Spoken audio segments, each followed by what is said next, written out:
Jesus, what an Italian Grand Prix. So much to unpack, mainly focused around strategy and tyre management, ability to overtake, and the whole McLaren debacle at the start. If you're interested in what my thoughts are, then definitely keep watching.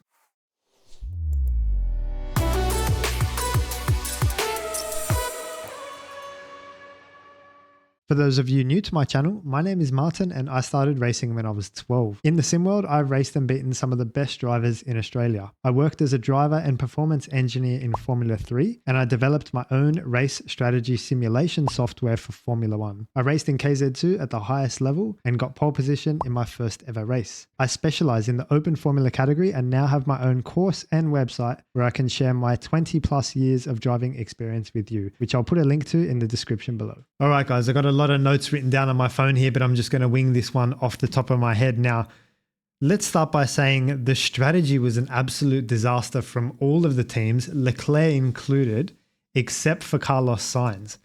Now, let's just unpack and play through what happened here. So Lando was caught up against Charles. He was caught up behind Charles, and they just phoned him on the radio and said, hey, what do you think about a quick undercut? And Lando said, yep, cool, no worries. So in my opinion, that was a mistake. Firstly, it didn't seem very planned. It was a very ad hoc, on the fly strategy call. It was an emotional, reactional decision. They didn't really give the opportunity for Lando to attack Charles and try. And then, after trying a few laps, then say, you know what, let's do the undercut. So it was like, as soon as he got close, they just, yep, do you want to do it? And bang, Lando said yes. So it was a very emotional decision and very unplanned. He pitted, I believe, on lap 15 in a 53 lap race. Now that makes things a little bit tricky if you want a one stop, because lap 15 is a bit too early for that. It also makes things tricky if you want a two stop, because you haven't really optimized the medium tire or the first stint the way you should have. And it kind of it ruins the whole race. You're kind of in between strategies at that point. You're in between the one and you're in between the two. So an emotional decision made by Lando's race engineer, and Lando said yes.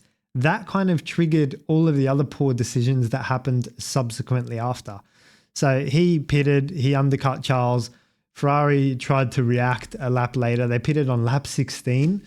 They pitted Charles on lap 16 for the hard tire. Again, like, if Lando's call was a bad one, this was even worse, because they undercut themselves, basically. They let themselves be undercut for no benefit. So they lost track position and they had a massive long way to go on those hard compound tires as well. So Charles was looking in big trouble. Similarly, Oscar was next to pit. Again, they're covering Lando and Charles just the same. So he pitted another lap later. And again, it's in between one stop and two stops. It was a massively long way to go.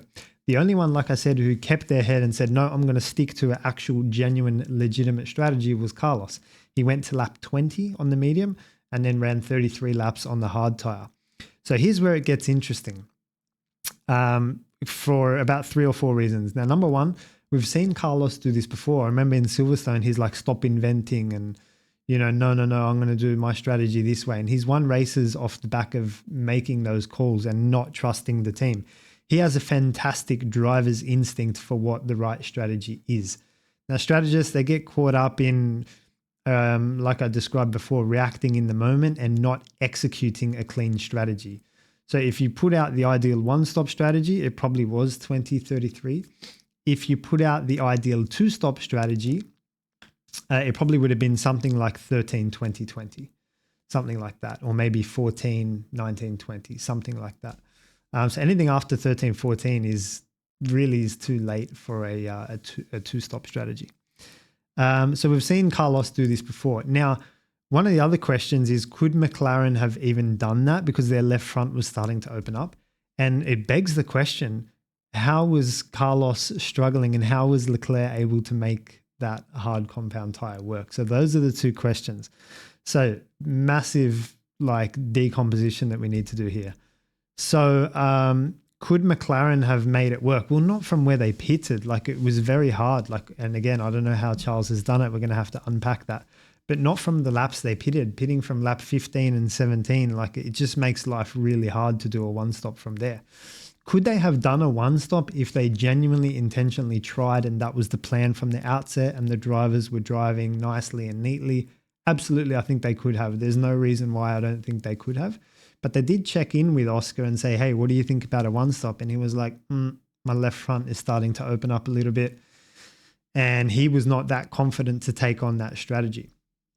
Now, the other thing is Monza's always been like this. Like historically, it's always been such a struggle to pass, even with the long straights and the long DRS zones. And that's because the leading car in and of itself is a slippery race car. Like all the drag has been trimmed out of it. So in the slipstream, you're not really getting that much of a hole being punched in the air. In addition to that, when you open the DRS from a shallow angle, there's not much a difference between the normal spec and the DRS open. So it's not as powerful. So we've seen this before, like Monza, if you can, it's a one stop. Not to mention that it's mostly straights and slow speed chicanes. So the tire wear typically isn't that high either. So very strange race. Now, Charles has been, so Carlos has done a good call on the strategy, but Charles is the only one that's actually done a decent job in terms of pulling this car home and managing it somehow. So we've got to have a think and have a look about how he's potentially done that. Now, if the left front is the limitation and that's the tire that's being opened up, well, that's going to be happening on all of the right-hand corners. When you turn to the right, the load swings across and the front left is the outside front tire. So that's the one that's getting loaded through any high-speed corners that are on the circuit, of which you only have 3. So there's Lesmos 1, Lesmos 2, and Parabolica. So how was Charles able to look after the left front in these corners? Well, we don't really know. I mean, I'm sitting at home. I don't have all of the data. I don't have all of the information. Did he have more front wing than Carlos? Was it had a little bit more front grip in the car? Or was Charles driving in a particular way that was looking after the front tires? Now, the only way you can really do that as a driver, all things being equal, is if you do not sweep into these corners from the absolute extreme edge of the track and carry all of that speed into the corner and damage that left front tire that way. The only way you can really do it is you just come a fraction in and then just turn very progressively and just kind of nurture the car in towards the corner. And that takes a lot of the load and a lot of the damage out of the left front tire.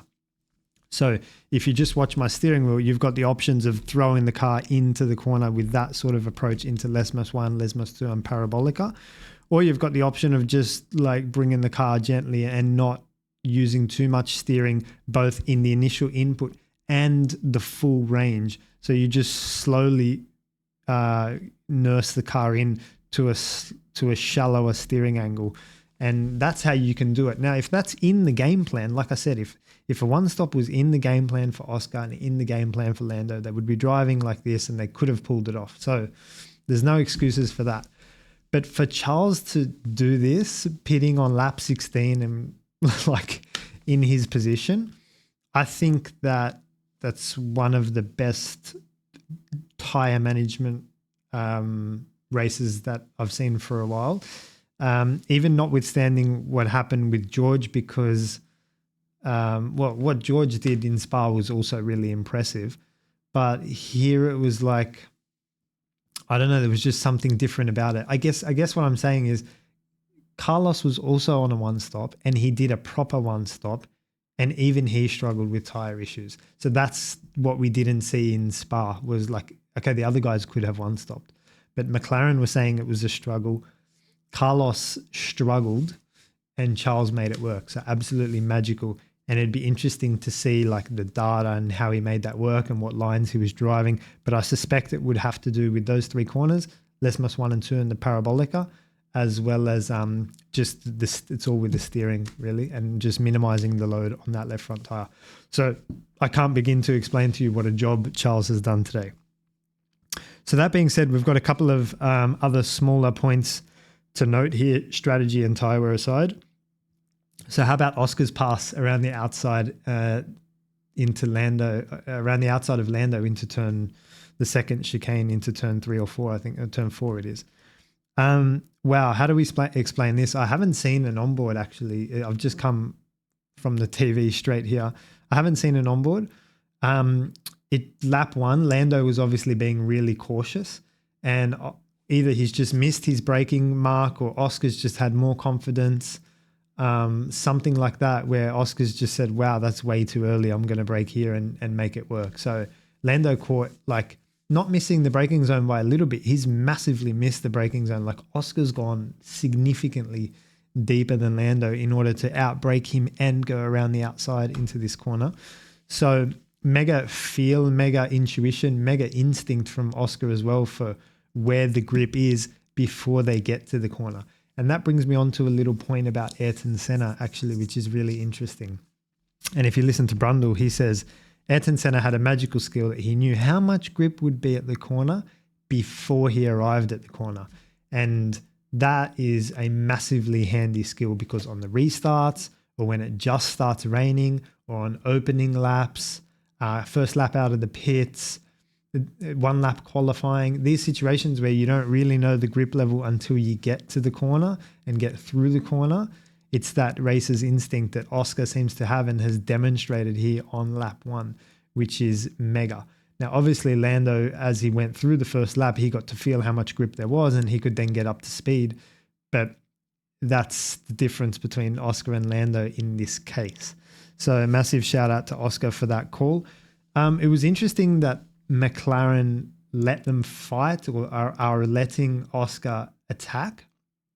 I don't know what your guys' thoughts are on this, but I think at this point in the championship, like, we're past halfway, we're almost past 2/3 of the championship. We're about 60-70% of the way through. We're after the summer break. I think at this point it's fair to say, yeah, team orders should be in place and we should be backing one driver for the championship. It's been long enough now for Oscar to get into a championship fighting position, and he's had a car for long enough, a good enough car for long enough to demonstrate that he can fight for the championship. And I think that McLaren, and probably to the fault of McLaren, should be saying it's after the summer break. We're on, the back half of the season. We should be supporting Lando here. And with Lando in the race lead, I think he deserves the respect of the teammate behind to say, like, don't attack me. Let me just get up to, you know what I mean? Like, let me just get up to speed here. And maybe he didn't think that Oscar would attack. Maybe he thought that he would respect that a little bit more. So I don't know what's going on there, but massive opportunistic attack by Oscar, a show of talent by Oscar. Lando being very cautious, and the team clearly not giving any instructions to Oscar to not do that sort of thing. So really interesting to see. Now we need to talk about the start as well, because Lando got not a bad launch, but he did need to quickly come across to the inside and defend that position, like I've been saying a couple of races now. It's interesting that he's still lined up straight in the grid slot. And so that puts you at risk, because if you don't get a good start, you're pretty much just going to watch P2 just drive up alongside you. So I still think that as a risk management solution, and in order to defend the lead and defend pole position in these starts, Lando needs to be angling his car across to the inside. And like I said in some of my posts before, you want to trade pole position for something more valuable, which is the inside, in order to keep the race lead. And so if Lando got a slightly worse start, Oscar's straight up the inside. So I think Oscar did get a better launch. Lando got not a bad launch, but he had enough time to pull across to the inside and defend. So I think he's getting there. He's progressing, and he's starting to understand that you do need to pull across. You do need to fight for the race lead, and defend your position. And we've seen Schumacher and Hakkinen do this like crazy amounts, and those guys just wanted it more. They were just more hungry. So I'm not sure how hungry Lando is at the moment for it. Like, I'm sure he's motivated and hungry, but how hungry? Like, there's levels of hunger, right? And yeah, Schumacher and Hakkinen were another level. So we've covered the strategy, we've covered the tire management, we've covered some of the bad strategies, I should say. And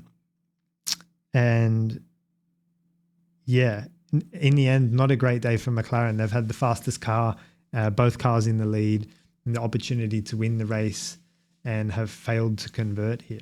So an interesting day for the championship. Obviously, it's still wide open. The McLaren is a mega car. But yeah, I hope I've covered off some of the points here, and I might just finish by spending a little bit more time on the strategy and just thinking like what's going through their heads when they're making the strategy calls. You guys know from my introduction that I have a race strategy background, and above all else, you want to execute a legitimate strategy. And when I say legitimate strategy, I mean like if you're going to do medium hard and then do 20-33, and that's a legitimate strategy. You know, and an illegitimate strategy is like, oh, I'm going to do medium hard, I'm going to split the race in half. You know, so like 26-26, medium hard. That's not really a legitimate strategy because you're not getting the best out of the tires. The medium is dead 26 laps in, and the hard can go longer. So it's not, you're not optimizing things. So a legitimate strategy is medium hard is what Carlos did, is 20-33. And a legitimate two-stop, I think, is around lap 13 or 14, because after that, the medium is degrading and you want to get the hard on, and they can do 20 laps each. It'd be like 20-13 or 19, or yeah, even 19-15 doesn't feel right because the 15 is too close to the 19. So instinctively and intuitively, the numbers have to look right. If you go 15-15, if you go 15 laps on the medium tire, it leaves you with 19-19. Is that right? Let me just check. Yeah, so 15, 19, 19. Yeah. So 15, 19, 19. The medium is, you're wasting time on the medium in that last lap, and you're not getting the most use out of the hards as well. So you're better off tossing the medium out on lap 13 and doing 20-20 on the two hards. That's probably the way to do it. Now, it's more complex than that, because obviously if you pit on lap 13, you're going to come out behind someone, and that's the other drama. You've got to pass whoever you come out of. So in a two-stop strategy, that's the other hiccup is, you know, where do you come out in that pit stop and how can you get past them? Now, we speak a lot about the overtaking delta. That is the key number. And in Monza, it's always been really high. And the overtaking delta is how much faster do you need to be than the car in front in order to overtake them? And in Monza, it's typically higher for the reasons I've already spoken about with the low drag setup and all that jazz. So if you do come out behind someone, you've got a lot of work to do to get in front. Even if Oscar got there to Charles, it would have been a struggle to pass as well. So track position is valuable. There's a lot of straights and a lot of chicanes. And even though it was hot, I still think that the team should have been aiming for it. I think more teams should have done 20-33. It's just a sensible race strategy. I'm surprised that Red Bull as well, they started on the hard tire and got rid of it after 20 laps. Again, that's not here nor there. Like, that's not one stop or two stop. That hard should have gone 30 laps into the race and then, you know, pit for the medium and start to attack at the second half of the race and that sort of thing. So all of the strategies were a disaster, including Charles's. And this is what makes the win so amazingly spectacular from his driving side. All of the strategies were terrible except for Carlos's. It was the only one that I saw that looked like a legitimate strategy. So there you go, guys. That's my summary of the race. Let me know your guys' thoughts in the comments below about the strategy, Leclerc's tire management, Oscar attacking, Lando into the start, Lando's defensive move at the start, McLaren strategy, the whole thing, guys. A lot to unpack. We could be here forever, but thank you for watching, and I'll see you in the next one.